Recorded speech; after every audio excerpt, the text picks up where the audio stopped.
Sí, aquí con tu podcast informativo acerca de la concepción del conflicto.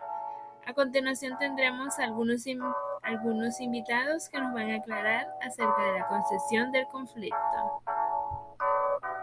El conflicto se reconstruye históricamente dependiendo de los factores relacionados con el momento que vive una dicha comunidad, con la evolución de la comprensión de los grupos humanos, con la transformación de las costumbres, con el desarrollo moral y el avance o retroceso de las normativas que regulan la convivencia.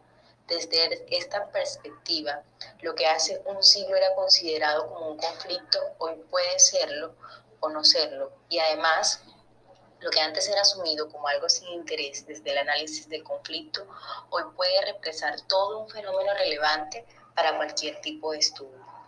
Es claro que las actuales generaciones hacen una diferente interpretación axiológica de los fenómenos, apartándose generalmente de las hechas acerca de los mismos por parte de las generaciones pasadas. Una evidencia clara que podemos traer a colación es la transformación que se presenta cuando en épocas pasadas el conflicto siempre se relacionó como un enfrentamiento o con una situación de antagonismo, mientras que en la actualidad la idea de conflicto nos habla de él como una oportunidad que se presenta para aprender y avanzar hacia comprensiones más profundas. De esta manera, el que antes era un contenedor o un rival que debería derrotarse se presenta hoy como un personaje portador de las posturas opositoras.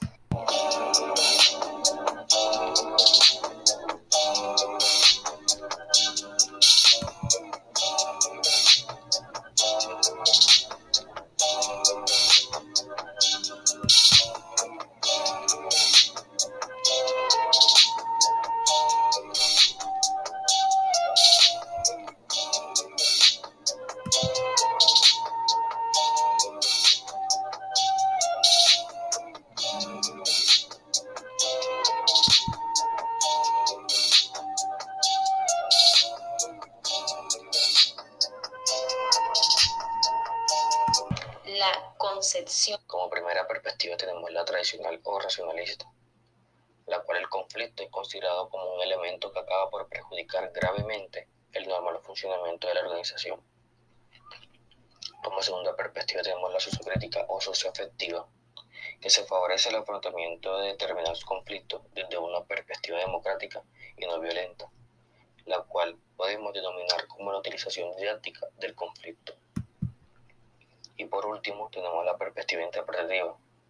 Los conflictos son manifestaciones de la falta de entendimiento entre las personas en cuanto al sentido de los actos propios o de otros equívocos, que pueden superarse haciendo que los protagonistas se den cuenta de los errores que contienen sus ideas y creencias. El conflicto.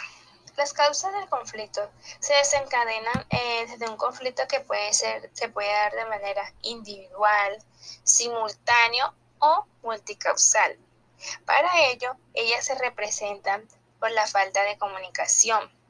¿Qué quiere decir esto? Que esto surge entre las partes debido a un malentendido o una falla de información.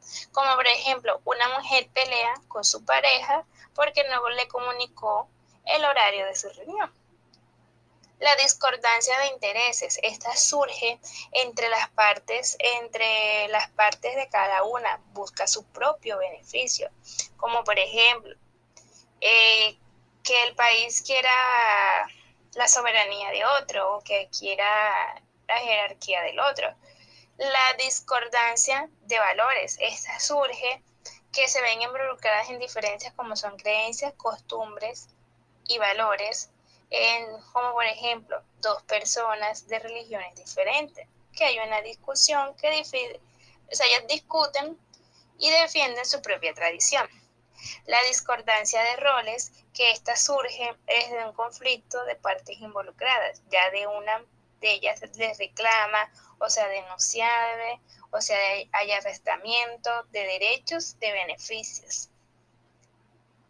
Como por ejemplo, un empleado que respete el horario de descanso.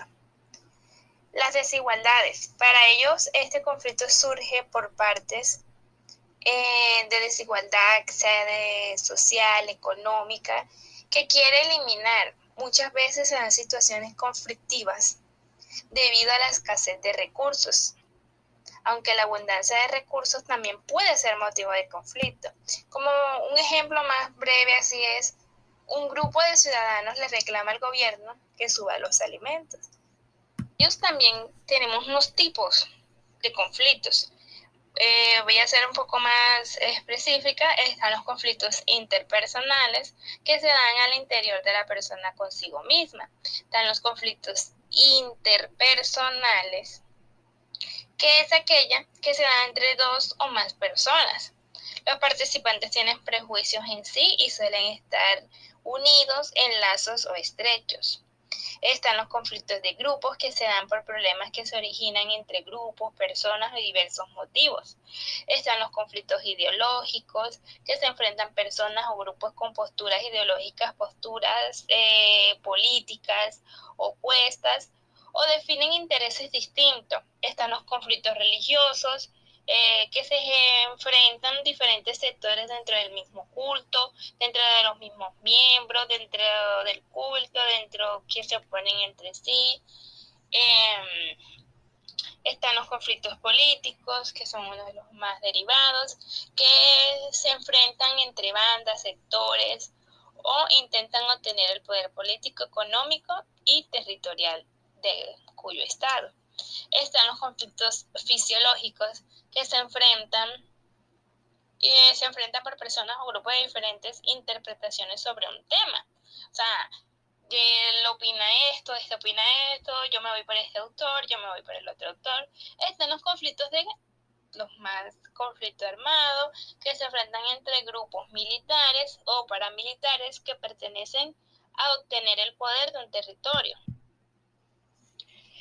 Por otra parte está cómo solucionar ese conflicto. Lo vamos a nombrar brevemente para no extendernos. Es como reconocer la situación, reconocer las partes involucradas y la raíz del conflicto. La otra sería buscar esas alternativas, que es como es una vez entendido el conflicto y las partes importantes a analizar y llegar a un acuerdo. Proponer soluciones, que es entablar y proponer aquella comunicación entre las partes involucradas, y el escuchar al prójimo, que es recomendable adoptar una actitud de escucha y recepción para reconocer el punto de vista del otro. Y como final se llama lograr el consenso, que es el objetivo final. Este proceso es entre ambas partes se encuentran aquella alternativa que beneficie a ambas y que no perjudique de una manera simultánea y medible. Gracias por haber escuchado nuestro podcast.